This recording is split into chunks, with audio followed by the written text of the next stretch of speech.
barang-barang penting dan perlu dijaga dari penggunaan yang berlebihan seperti kasus domba tadi. Misalnya air yang bersih, udara yang bersih, kemudian jalan raya, kemudian ikan-ikan yang ada di laut, ikan-ikan yang ada di danau, kemudian hewan-hewan liar, itu merupakan sumber daya milik bersama.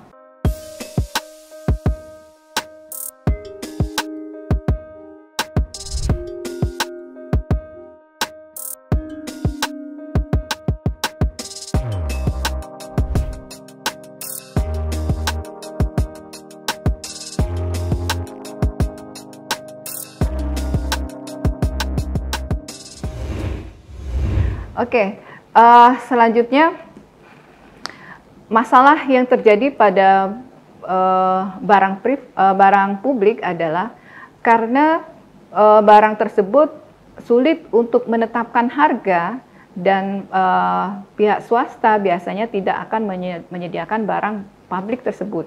Dan dalam hal ini pemerintah bertugas berkewajiban untuk menyediakan barang tersebut. Biasanya barang-barang yang memiliki kebermanfaatan tinggi untuk kesejahteraan masyarakat.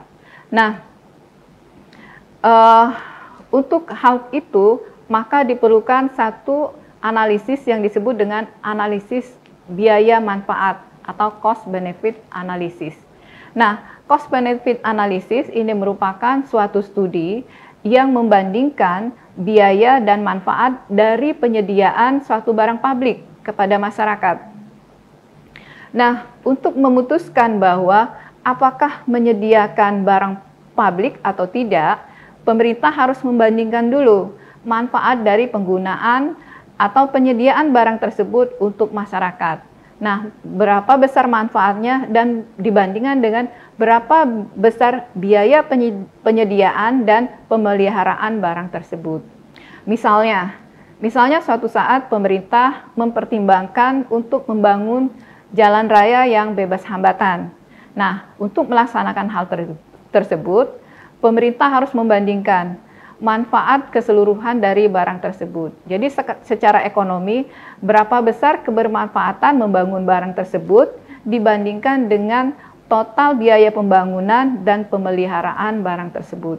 Apabila dihitung ternyata bahwa kebermanfaatan dari jalan tersebut lebih besar daripada biaya-biaya yang untuk membangunnya, maka biasanya pemerintah akan memutuskan pembangunan jalan tersebut. Baik, kita lanjutkan dengan barang yang merupakan sumber daya milik bersama. Barang yang sumber daya milik bersama ini bersifat rival. Kenapa? Karena jika seseorang menggunakan sumber daya milik bersama ini, maka akan mengurangi peluang orang lain untuk memanfaatkannya. Nah, tetapi hal tadi disebutkan bahwa barang sumber daya milik bersama ini biasanya gratis dan orang tidak perlu membayar untuk memanfaatkannya. Nah, untuk cerita mengenai sumber daya milik bersama ini, ada cerita yang terjadi di negara Inggris pada abad ke-17. Ini yang disebut dengan tragedi lahan bersama. Jadi ini salah satu dari kasus mengenai penggunaan sumber daya milik bersama. Ini ada satu pelajaran yang bisa kita ambil dari tragedi lahan milik bersama ini. Itu ketika seseorang memanfaatkan sumber daya milik bersama, biasanya pada saat itu pula mengurangi peluang orang lain untuk menikmatinya. Nah, hal ini dapat menyebabkan terjadi eksternalitas negatif karena pemanfaatannya yang cenderung berlebihan. Seperti yang terjadi di Inggris di satu desa, di situ masyarakatnya memiliki satu lembah yang dipenuhi oleh rumput-rumput yang subur, dan penduduknya merupakan peternak domba. Jadi masyarakatnya memelihara domba untuk digembalakan di lembah-lembah yang mengelilingi desa mereka, dan dari domba tersebut masyarakat menghasilkan wool. Nah, karena melimpahnya padang rumput di lembah-lembah tersebut, yang ini tidak ada pemiliknya, jadi ini merupakan barang sumber daya milik bersama karena milik semua desa. Jadi masyarakat menggembalakannya boleh memilih lembah yang mana untuk menggembalakan dombanya, dan pada saat itu produksi domba mereka dan wool mereka sangat baik. Nah, karena penggunaan ini tidak perlu membayar, dan barang ini adalah barang milik bersama, tidak ada yang memiliki, beberapa tahun kemudian semakin banyak penduduk dan semakin banyak juga domba-domba yang digembalakan. Akhirnya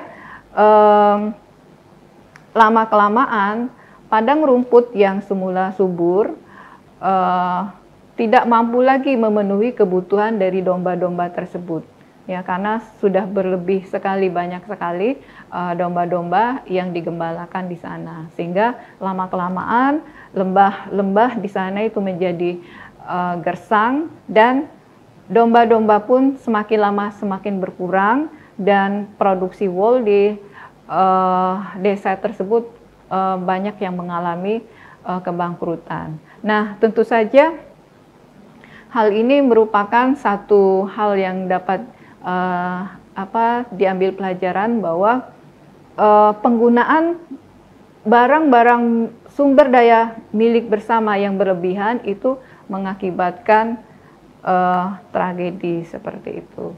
Nah, dalam hal ini apabila kita dapat mencari satu solusi, seharusnya untuk penggembalaan domba tersebut bisa dicarikan solusinya. Misalnya dibatasi per keluarga itu menggembalakan berapa domba, atau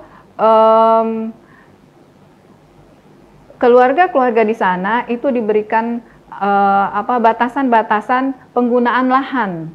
Nah, dalam hal ini setiap keluarga bisa memagari lahan-lahan yang sudah dibagi-bagi tersebut. Namun dalam hal ini barang tersebut bukan lagi merupakan barang milik bersama atau sumber daya milik bersama, akan tetapi sudah menjadi barang privat, seperti itu. Nah, itu adalah beberapa masalah-masalah terjadi dalam penggunaan sumber daya milik bersama.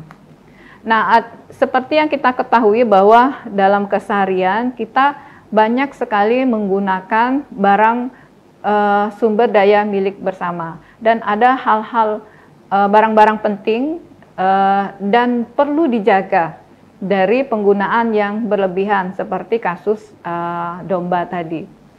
Misalnya air yang bersih, udara yang bersih, kemudian jalan raya, kemudian ikan-ikan yang ada di laut, ikan-ikan yang ada di danau, kemudian hewan-hewan liar, itu merupakan sumber daya milik bersama.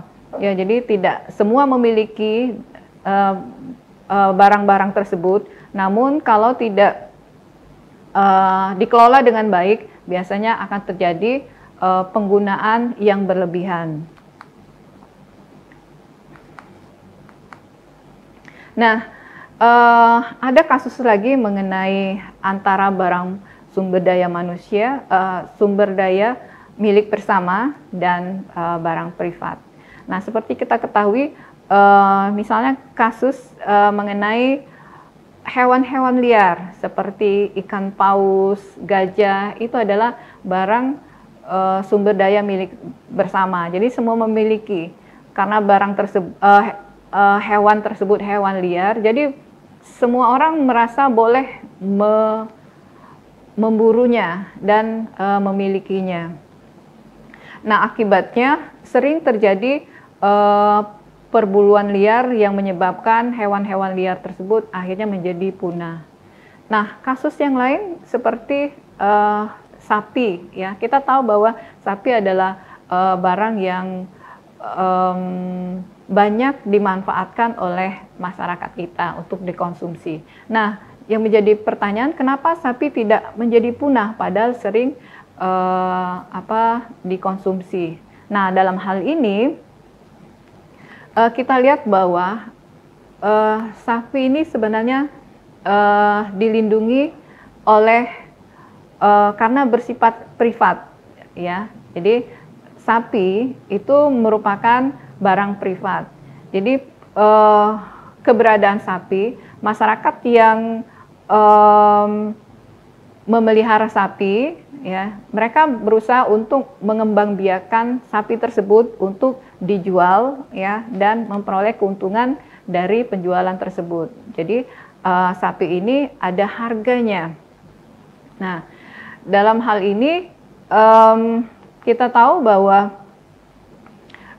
produksi sapi akan terus meningkat karena sapi ini dilindungi oleh pemiliknya. Jadi karena dia bersifat rival dan excludable. Berbeda dengan gajah yang merupakan sumber daya milik bersama, itu dia tidak bersifat dia bersifat excludable walaupun dia bersifat rival. Oke. Nah, tentu saja dari cerita mengenai domba, sapi, dan gajah dan hewan liar lainnya, itu kita bisa memetik satu kesimpulan bahwa pentingnya hak milik. Jadi pasar akan gagal mengalokasikan sumber daya apabila hak milik atas barang tersebut tidak terdefinisi dengan jelas. Ketiadaannya atau tidak adanya hak milik yang jelas ini menyebabkan kegagalan pasar. Namun tugas pemerintah untuk mengatasi hal tersebut. Dalam beberapa kasus seperti untuk melindungi hewan liar, biasanya ada pembatasan perburuan hewan liar. Kemudian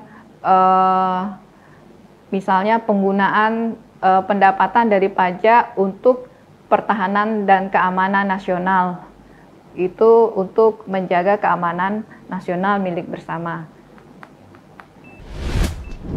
Baik, jadi bisa kita simpulkan materi hari ini bahwa barang-barang dapat dibedakan berdasarkan sifatnya. Apakah barang tersebut bersifat excludable dan rival dalam mengkonsumsinya. Kemudian kita dapat melihat bahwa barang tersebut bersifat excludable jika seseorang dapat dilarang untuk menggunakannya. Sedangkan barang tersebut dikatakan dalam konsumsi rival jika pemanfaatan barang itu oleh seseorang akan mengurangi kesempatan orang lain untuk memanfaatkannya dalam unit yang sama. Barang publik itu merupakan barang yang tidak rival dan tidak juga excludable dalam konsumsi. Kenapa? Karena masyarakat tidak harus membayar untuk menikmati barang tersebut. Nah, namun dalam hal ini, karena tidak harus membayar, biasanya ada insentif bagi mereka untuk menjadi free riders, sehingga menyebabkan penyediaan barang ini oleh pihak swasta itu menjadi tidak memungkinkan. Oleh karena itu, pemerintah yang harus menyediakan barang publik ini.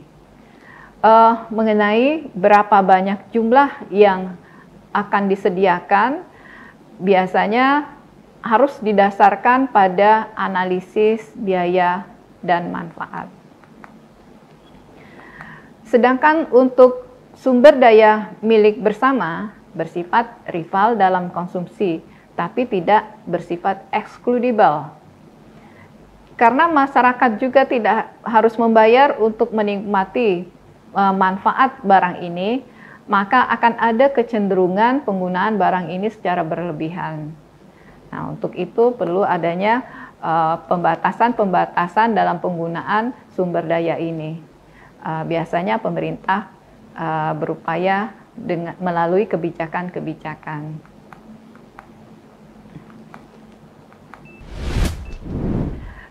Cukup sekian untuk materi kita kali ini.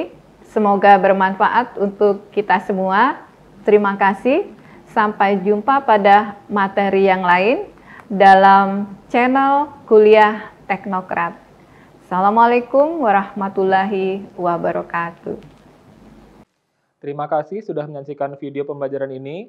Jangan lupa like, komen, dan subscribe, serta nyalakan tanda loncengnya agar kalian tidak ketinggalan informasi update lainnya.